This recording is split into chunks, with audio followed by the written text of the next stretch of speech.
Hello दोस्तों, आप सभी का स्वागत है आपके अपने YouTube channel Jitendra MR study पर। आज की इस वीडियो में हम लोग प्रश्नावली 4.1 के प्रश्न संख्या 2 के 2 नंबर देखेंगे। प्रश्न संख्या 2 के 2 नंबर में दिया हुआ है दो क्रमागत धनात्मक पूर्णांकों का गुणनफल 306 है। हमें पूर्णांकों को ज्ञात करना है। तो देखिए, तो जैसे दो क्रमागत धनात्मक पूर्णांक, तो दो क्रमागत धनात्मक पूर्णांक है तो मान लेंगे। तो मानते हैं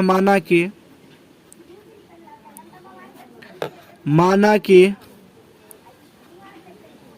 पहली क्रमागत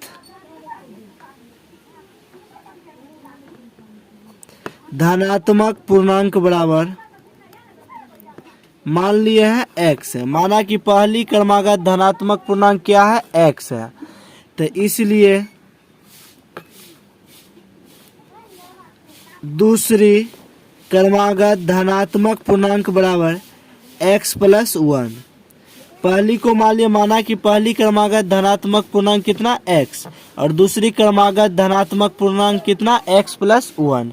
चूंकि प्रश्न में कहा गया है दो क्रमागत धनात्मक पूर्णांक, तो दो क्रमागत, अब देखिए तो दो क्रमागत धनात्मक पूर्णांक का गुणनफल मीन्स गुना 306 है।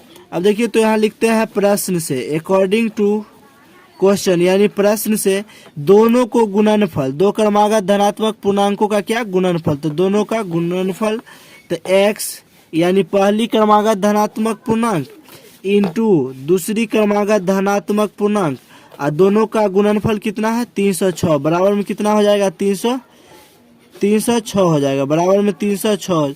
देखिए तो अब क्या करना है, यहाँ इंटू मतलब गुना, यानी गुणनफल। x को एक बार x से गुना करेंगे, x गुना x, तो यहाँ हो जाएगा x², और फिर x को +1 से गुना करेंगे, तो यहाँ x को 1 से गुना करेंगे तो x हो जाएगा, और बराबर के उस साइड +306 है तो बराबर के इस साइड लाएंगे तो -306, बराबर क्या 0। तो यही हमें पूर्णांक ज्ञात करना है। हालांकि यहाँ जो है द्विघात समीकरण के रूप में लाना है तो यही हो जाएगा। तो इस प्रश्न का आंसर जो है यही हो जाएगा, द्विघात समीकरण है।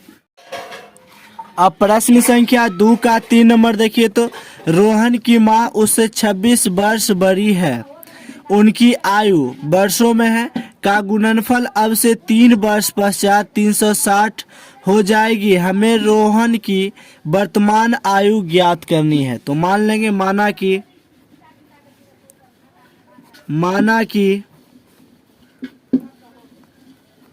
रोहन की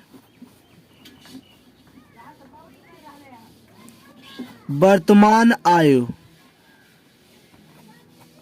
बराबर कितना x, मान लिया है। माना कि रोहन की वर्तमान आयु जो है x वर्ष है, इसलिए रोहन की माँ की वर्तमान आयु, तो देखिए तो प्रश्न में कहा है रोहन की माँ जो है उससे 26 वर्ष बड़ी है। तो किससे बड़ी है, तो रोहन से बड़ी है। अगर रोहन को x मान लिए तो उसकी माँ 26 वर्ष बड़ी है, तो बड़ी है मतलब प्लस देंगे, तो x प्लस कितना हो जाएगा 26। रोहन के उम्र जितना भी है उससे 26 वर्ष बड़ी है। कौन बड़ी है, तो उसकी माँ बड़ी है। तो माना कि रोहन की वर्तमान आयु जो है x वर्ष हो गया, इसलिए रोहन की माँ की वर्तमान आयु जो है x + 26 हो गया। फिर से लिखेंगे, प्रश्न में कह रहा है कि उनकी आयु वर्षों का गुणनफल अब से 3 वर्ष पश्चात, तो लिखते हैं यहाँ 3 वर्ष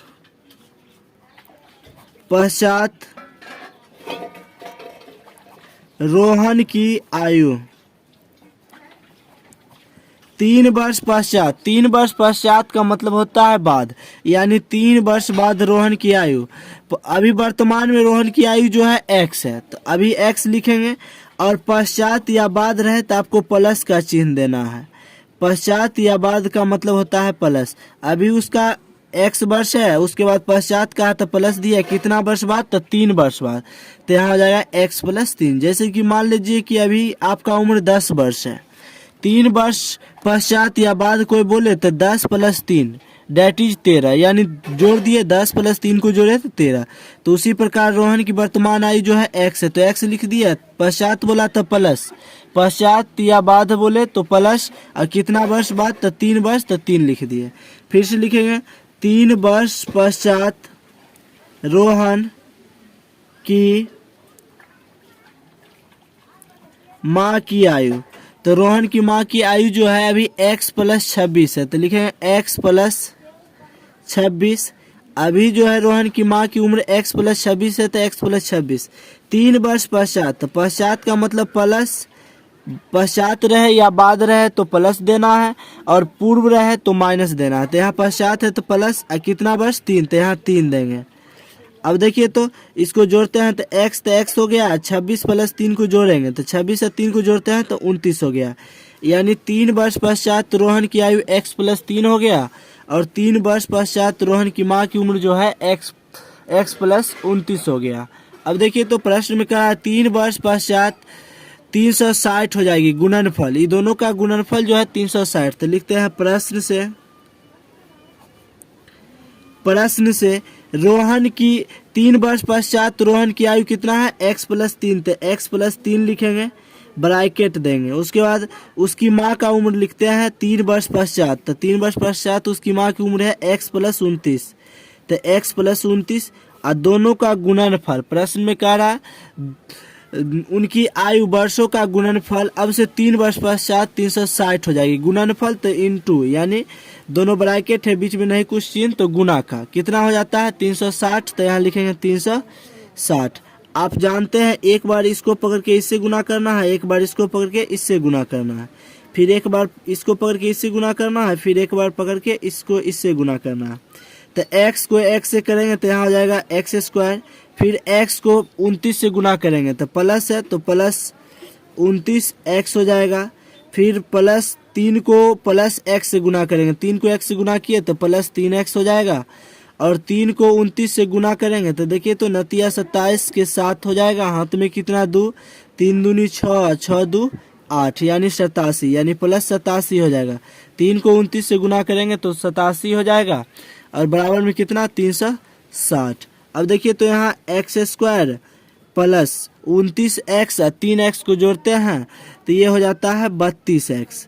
अब देखिए तो यहाँ प्लस 87 है, तो 87 बराबर के उस साइड 360 प्लस में है, तो बराबर के इस साइड लाएंगे तो माइनस 360 बराबर क्या 0, तो ये हो जाता है x स्क्वायर प्लस 32x।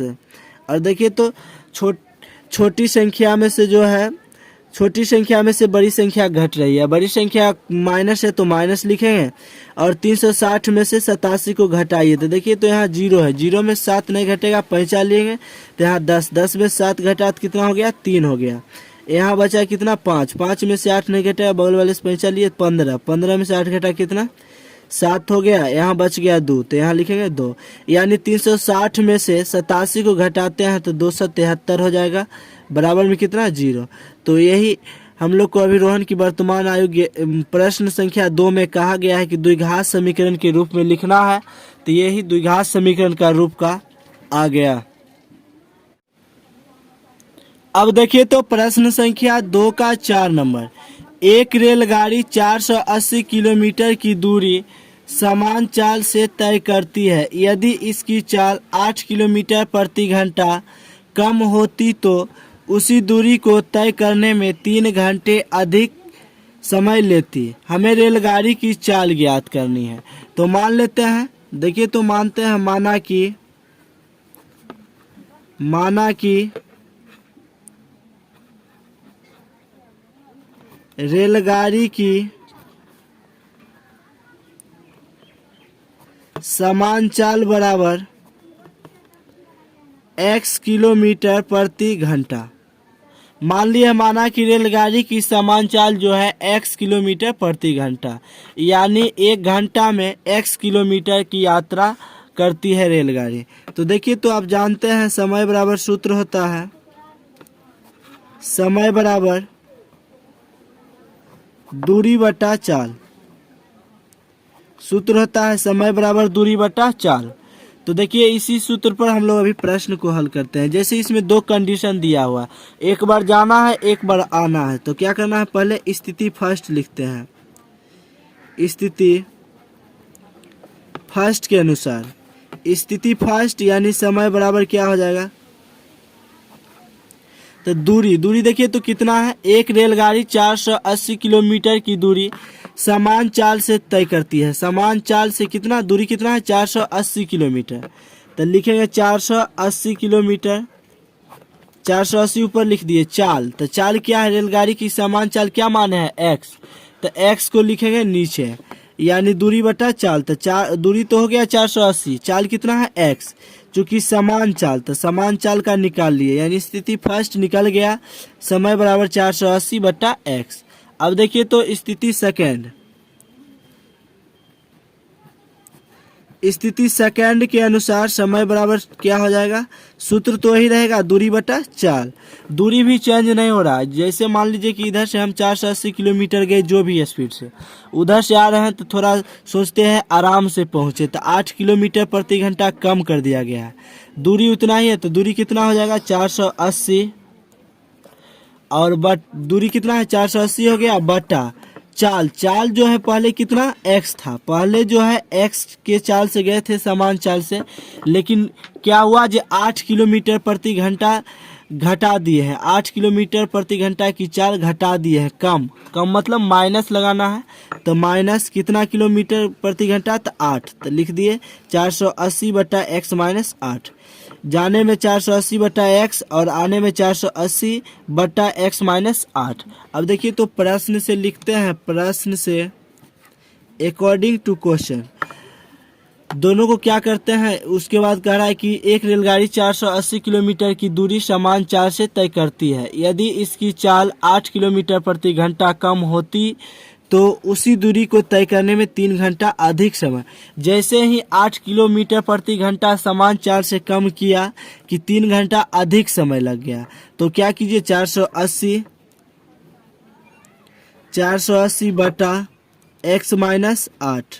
उसके बाद घटा देना है स्थिति फर्स्ट को, तो माइनस 480 या बटा कितना x, और कितना घंटा अधिक लग रहा है, तो 3 घंटा। तो बराबर के उस साइड लिख देंगे 3 घंटा, अधिक लग रहा है तो लिख दिए 3, अधिक लग रहा है 3 घंटा, तो बराबर के उस साइड 3 लिख दिए। अब देखिए तो 480 यानी सेकेंड टाइम में से फर्स्ट टाइम को घटा दिया, बराबर में कितना घंटा अधिक लगा है 3 घंटा, तो 3 लिख दिए। अब देखिए तो x माइनस 8 और x का लघुत्तम लेंगे, भिन्न पर के घटाव के रूप का है तो लघुत्तम लेंगे। तो x माइनस 8 और x का लघुत्तम हो जाएगा, यही हो जाएगा x माइनस 8 इंटू एक्स। अब बराबर में कितना 3 है तो 3 लिख दिया। अब देखिए तो x माइनस 8 से इस सब में भाग देंगे, तो x माइनस 8 से x माइनस 8 कट जाएगा, बचा कितना x को 480 से गुना करेंगे तो ये हो जाएगा 480, x माइनस है तो माइनस हो जाएगा, फिर x से इस सब में भाग देंगे तो x से x कट गया, बचा कितना x माइनस 8। तो x माइनस 8 से 480 को गुना करना है, तो जैसे यहाँ लिख रहे हैं 480 इंटू एक्स माइनस 8, एक बार लिख लिए हैं, फिर हल करते हैं। देखिए तो यहाँ 480 है तो 480 x माइनस है तो माइनस 480 को x से गुना कीजिए तो यहाँ हो जाएगा 480 x। फिर देखिए तो माइनस 480 को माइनस 8 से गुना कीजिए तो माइनस गुना माइनस प्लस हो जाता है, तो यहाँ माइनस गुना माइनस प्लस हो गया। और 480 को 8 से गुना करेंगे तो देखिए तो 8 गुना 0 तो यहाँ हो जाता है 0। फिर 8 8 64 के 4, 8 8 64 के 4 हाथ में कितना 6 हो जाता है, और 8 चौक 32 और 6 38, यानी 480 को 8 से गुना करेंगे तो 38 40 हो जाएगा। और बटन अब देखिए तो जैसे यहाँ नीचे वाले को भी हल करते हैं तो x को पकड़ के x से गुना करना है, x को पकड़ के एक बार 8 से गुना करेंगे, x को x से करेंगे तो यहाँ हो जाता है x स्क्वायर, यहाँ माइनस 8 को x से गुना करेंगे तो यहाँ हो जाएगा माइनस 8x, बराबर में कितना है तो 3 है। अब देखिए तो प्लस 480x है और माइनस 480x है, तो प्लस माइनस क्या हुआ कट गया, तो ऊपर बच गया है 38 40। अब जैसे देखिए तो ऊपर 3840 बटा एक्स स्क्वायर माइनस 8x बराबर में 3 है। तो अब क्या करना है, नहीं कुछ तो नीचे 1 क्रॉस गुना कीजिए, जब बराबर में संख्या दिया हुआ है तो क्रॉस गुना। देखिए तो 3 को अगर एक्स स्क्वायर से गुना करेंगे तो यहाँ हो जाएगा 3x², फिर -8x को 3 से करेंगे तो -24x। अब देखिए तो 3840 को 1 से गुना करेंगे तो यहाँ हो जाएगा 3840। अब क्या करना है, 3x² -24x बराबर के उस साइड 3840 प्लस में है, बराबर के इस साइड आता है तो हो जाएगा माइनस में 3840, नहीं कुछ बचा बराबर के उस साइड तो 0 हो जाएगा। अब यहाँ से क्या करते हैं, 3 कॉमन लेते हैं। देखिए तो 3 कॉमन मिल रहा है कि नहीं। हाँ देखिए तो जैसे इसमें 3 कॉमन मिल जाएगा, अगर 3 कॉमन लेते हैं तो यहाँ से हो जाएगा x² माइनस 3 कॉमन लिए 3 × 8 = 24, यहाँ x है तो x, माइनस है तो माइनस। 3 से अगर 3840 में भाग देते हैं तो ये लग जाता है 1280 बार में, बराबर में कितना दिया हुआ है 0। अब देखिए तो कैसे 3 से भाग देंगे तो 12 × 36, 36 तो यहाँ 2 बच गया, 2 पर 4 24, तो 3 × 8 = 24, 0 है तो 0। अब देखिए तो यहाँ लिखेंगे x² माइनस 8x माइनस 1280 बराबर में कितना 0। इधर 3 गुना में है तो बराबर के इस साइड आता है तो भाग में है। 0 में किसी भी संख्या से भाग देंगे तो 0 ही कहलाएगा, यानी 0/3 बराबर क्या 0 हो जाएगा। इधर 3 गुना में तो 3 भाग में, 3 से भाग दिए 0 में तो 0 हो गया। तो यही रूप में हम लोग को लाना था द्विघात समीकरण के रूप में, और इसी के साथ प्रश्नावली 4.1 समाप्त। अब मिलते हैं हम लोग नेक्स्ट वीडियो में, तब तक के लिए धन्यवाद।